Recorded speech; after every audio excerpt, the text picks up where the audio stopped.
Hello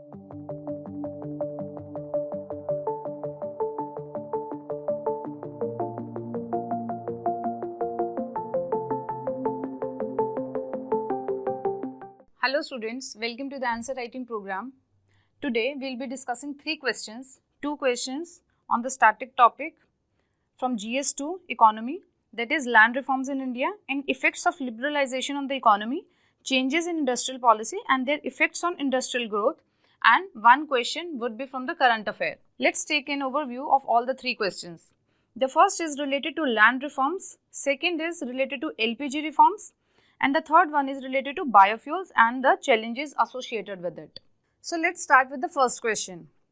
Bring out a detailed analysis of land reforms carried out in the first couple of decades post-independence. So the question is asking about what are the different land reforms. Like we have to write land reforms and the analysis of that what are these, what are the positive outcomes and what are the negatives of that land reform or the challenges associated with each land reform. So this would be our major demand of the question. So in introduction, we can start with the basic background or what is the need of the land reforms. So this way you can start your introduction. You can start with that land was concentrated in the very few hands of zamindars and jagirdars, and India being the welfare country, and according to Article 39 B and C, these are also known as the twin pillar of socialism. So these articles says that we have to prevent the concentration of wealth and we need to promote the distribution of the wealth, means the ownership of the resources. So India being the welfare state, and to realize this thing according to the DPSPs, India initiated the series of the land reforms. So you can start this way, or you can start to alleviate the poverty or to reduce the poverty. India started the land reforms, or to increase the agricultural production, India started the land reforms. So whatever suits you the best, you can write in introduction. Next comes the body part. We need to write the major land reforms and we have to do the analysis of each land reform. The very first land reform which India took was the abolition of the intermediaries, means India removed the zamindari system.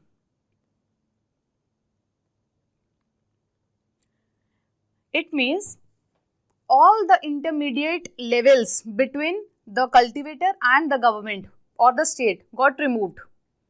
So it means this empowered the cultivators.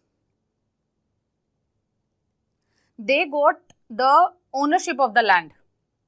So this way, this is what. Now we need to write what are the positive outcomes of that land reform. The first one is 2 crores tenants got the ownership right of the land. It means they empowered the farmers, small marginal farmers or the landless farmer. And the second one is more and more land got brought up to the government possession for the redistribution amongst the farmers, amongst the cultivators. What are the negatives? The negatives are due to a large scale eviction, it results into the social, economic, political, administration and legal issues, legal challenges. Next comes the tenancy reforms. Tenancy reforms means the relationship between the tenant and the owner. So this tenancy reforms visioned 3 things. The first thing is rent management, means rent regulation by the tenant. The second is security of tenure of the land.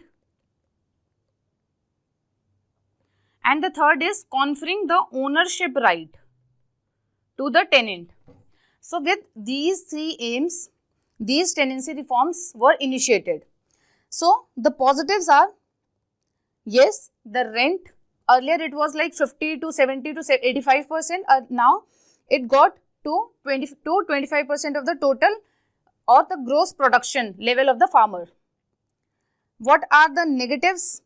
It got not implemented actively in all the states, but in few states it got implemented and we saw the success also. Next comes the ceiling limits on the land holding. Ceiling limits on the land holding means legally specified maximum limit a farmer or the farmer household can own the land. Beyond this limit, no farmer or the household can own the land. So, this is the ceiling limit. So, this is also for the purpose to redistribute the land to the landless. So, the positives are yes, the Kerala and the other few states like West Bengal have seen a major success in the structural changes of this Land Ceiling Act. But negatives are people saw the loopholes and they did the strategic management in this, and they managed to divide the land between their relatives. Some people divorced their wives because there were provisions that an unmarried woman can hold the land but not the wives. So, people divorced their wives and named the property in their name. Some people do the Benami transaction, even the pets have the land in their names. So, this was the negatives of the ceiling limit on the land holdings. Next is consolidation of the land holding. Consolidation means with the rising population, land was fragmented. So, to consolidate or to reorganize or to redistribute the land into the one plot or the one single unit, this consolidation of the land holdings were initiated. So, yes, we saw the success in the major states like Punjab, Haryana and Western Uttar Pradesh, but again, there were many loopholes in this and the people escaped this process of consolidation of the land holdings. And also due to the lack of the political will and the administrative challenges, this government also was failed in this consolidation of the land holding. But again, now the second generation land holdings, consolidation of the land holdings are going on. So, this was our body part. Next comes to the conclusion or the way forward we can write. So, we need the second generation land reforms to augment the agricultural growth or to augment the agricultural growth rate. We need to focus on the land pooling, land leasing, contract farming, digitization of the land records, etc. So, this thing you can write in the way forward. So, this ends the first question. Now, let's come to the model answer. The question is starting with the background that in 1947 some measures took up the challenges to uplift the landless, poor economically and implement the regulation. Then the major land reforms, the analysis, positives and the negatives. So, these things we have already done. Then way forward, land reconsolidation, modernization of land record, farm health and the other measures that can be taken up for the land reforms. So, let's see the second question. Second question says, examine the effects of the LPG reforms on the poverty alleviation in India. Means we have to tell the LPG reforms and its impact on poverty alleviation. We need to determine this thing. So, this would be our major body part. So, in introduction, what we can write? We can write some background of LPG, that it was initiated in 1990s, or the definition of the LPG, that what is LPG? Liberalization, privatization and globalization. Liberalization means freeing up the economy or opening up the economy. Dismantling of license Raj. Privatization. Privatization means boosting or private participation got increased.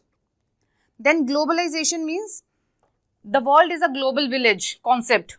So, globalization means reducing the trade barriers so as to increase the trade flow.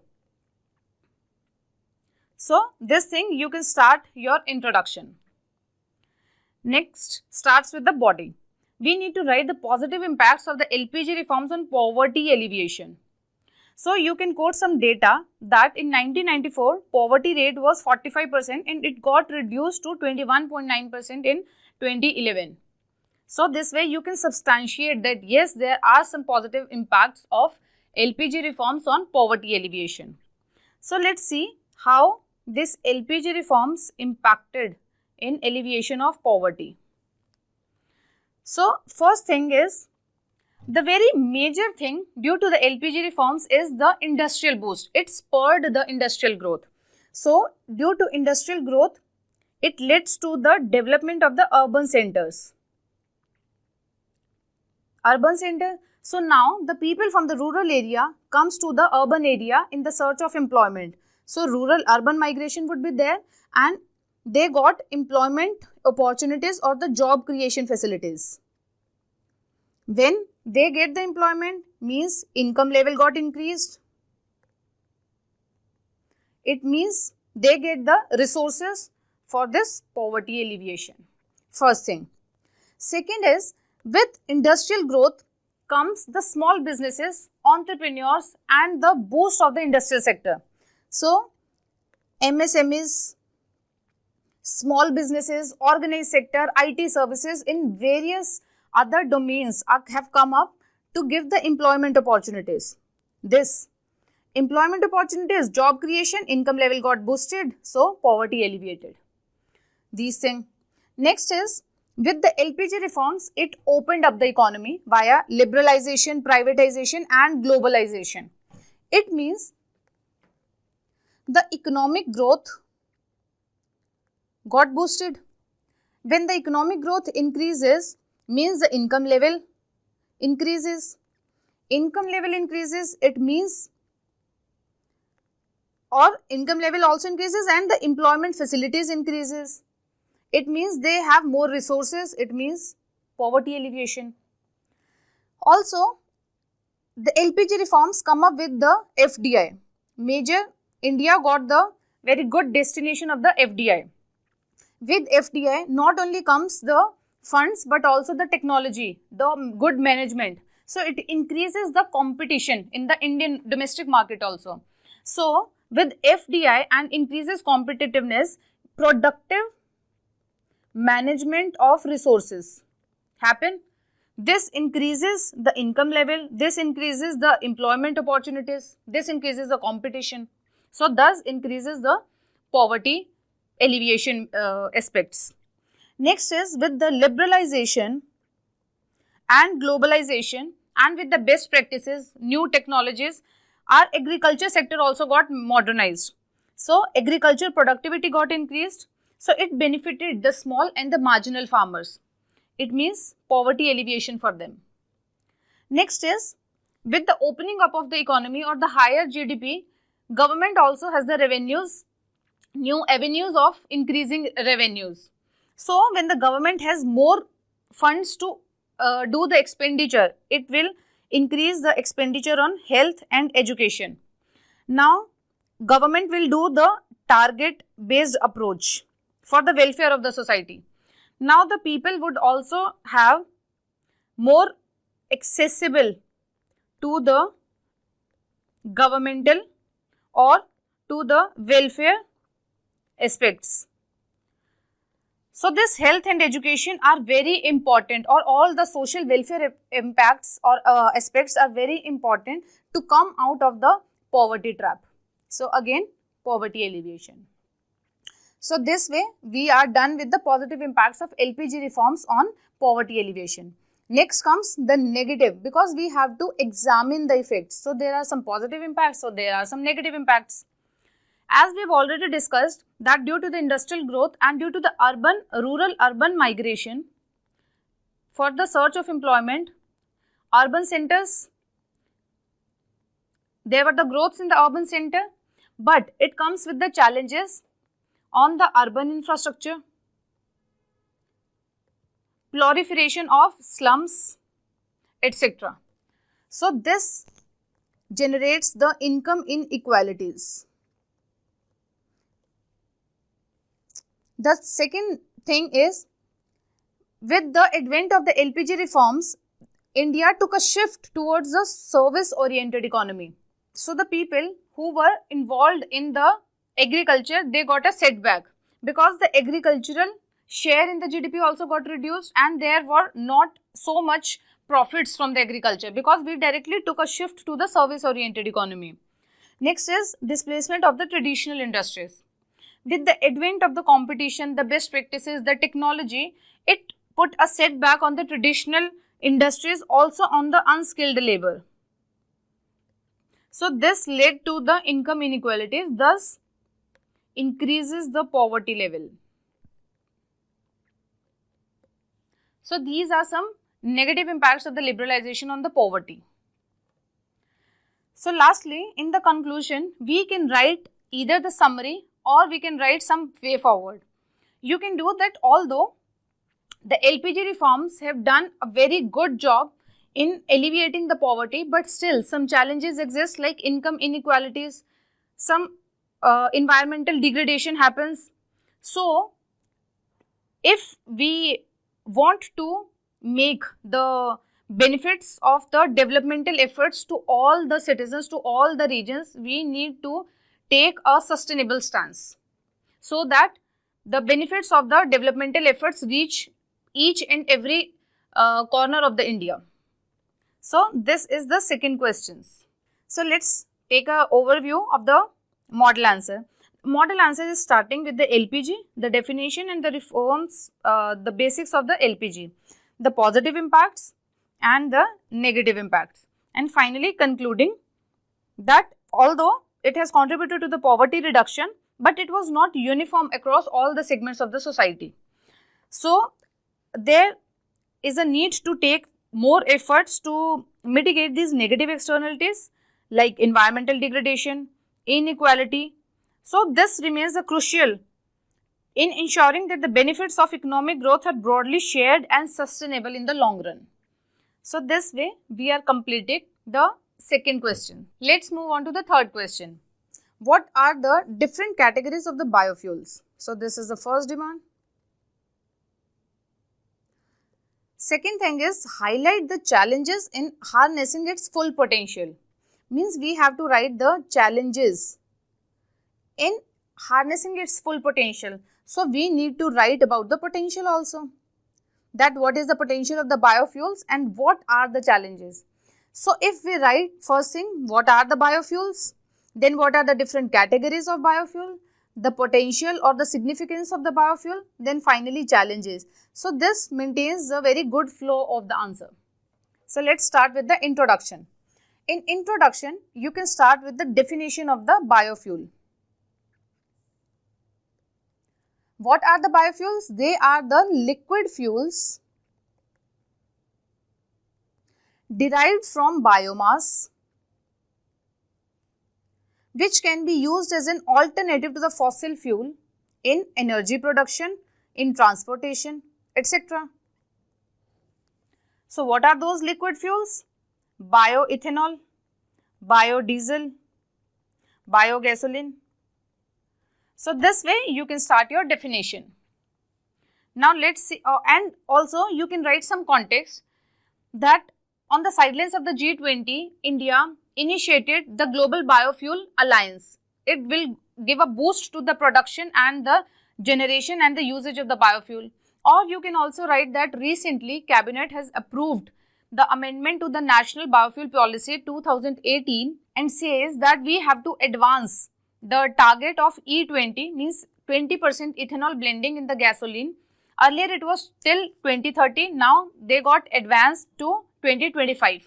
So these are also other contexts which you can start your introduction with. Now the body part. The first thing is we have to write the different categories of the biofuel.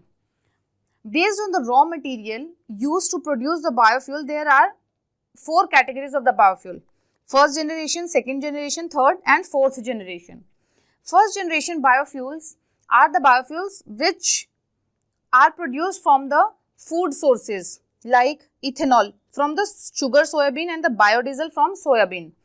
Second generation biofuels are the fuels which got extracted or which got produced from the non-food sources such as agricultural residue, waste crops, etc. The third generation biofuel is extracted or produced from the algae. Then next, largely the fourth one, it is still in the theoretical form, developmental phase only. It is not yet exploited commercially. So they are being produced from the bioengineered microorganism and genetically engineered feedstock. So we are focusing more on second generation biofuel because they will not hamper the food security. They will use the waste crops, agricultural residue, etc. So this was the first demand of the question. So let's see the second part, the potential of biofuels. First thing is reduced dependence on the fossil fuels. Our 50 to 60% of the energy demands are met by fossil fuel. So if we divert our energy consumption demand or the energy security towards another thing, like from the biofuels, which is the renewable sources of energy, so it will have the reduced demand on this, which are non-renewable. Second is reduce the import dependency. Almost 80 to 90% of the energy consumption or the energy demands in India is met by the import. And if there are some supply shocks, supply side inflation, any interference or any issue at the global scale or the global supply chain, so this impacted the energy security in India. So to divert this or to reduce the dependency on the import, we are focusing on the biofuel. And also, according to study, E20 program can save India's approximately $4 billion if we will do the 20% ethanol blending. We can save this much money. And also, according to the India's energy policy, we should be energy secured, we should be energy diversified, we should be energy independent, and we should be energy transition. We should do the transition of energy from fossil fuel to the renewable sources. So with the biofuel, we will be more secured because we will do the domestic production of the biofuel. We will be more diversified because we are not solely dependent on the biofuel, but on the solely dependent on the fossil fuel, but also on the biofuel. Then next is we will be independent. This is the major outside factor phase because we have to do some strategic reserves for that. And energy transitioning to meet the net zero goal by 2070 and to meet the INDC's goal, etc. And COP26, that we have to take a transition from the fossil fuel to the renewable energy. Next is emission reduction. So because this will 20% of the ethanol will be blended into the gasoline, so the gases which emit from the 100% of the petroleum, it will get reduced.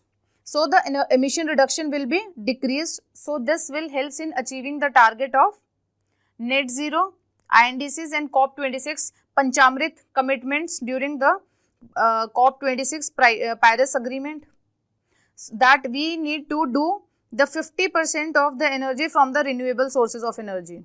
It will also give boost to the India's green energy targets, same thing. Then next is the livelihood enhancements. Means when the farmers or the farmer households will divert their crops to the ethanol department, to the manufacturing of the ethanol, they will also get a consistent money or the consistent funds from this. They will not only be dependent on the food and the cereals and the grains to the market for the consumption or as a food grain, but now they will be dependent on the ethanol blending and the oil marketing companies, so their source of income got diversified. Next is cost efficiency. It is said that these biofuels can be produced at the low cost as compared to the fossil fuel, so there will be the cost efficiency in this. Next is the challenges associated in harnessing its full potential. The first is food and water security. Although we are focusing more on the second generation, but recently government has given a pass that we can use the surplus rice and sugarcane.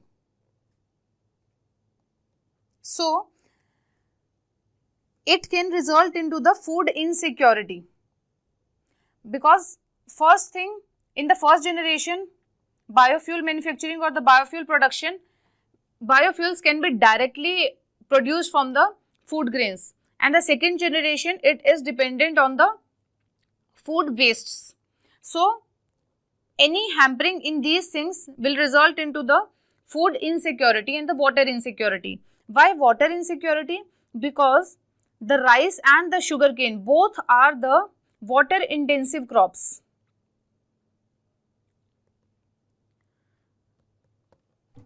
So this will exacerbate the existing water crisis. The next is sustainable feedstock issue and the commercial viability. Sustainable feedstock means we are dependent on the second generation biofuels, but at the scale that we have to procure the very large scale of the agricultural waste, that is not sustainable, and the cost to get those agricultural waste, is this sustainable or not? These are some challenges right now. And the next is transition challenge in transportation.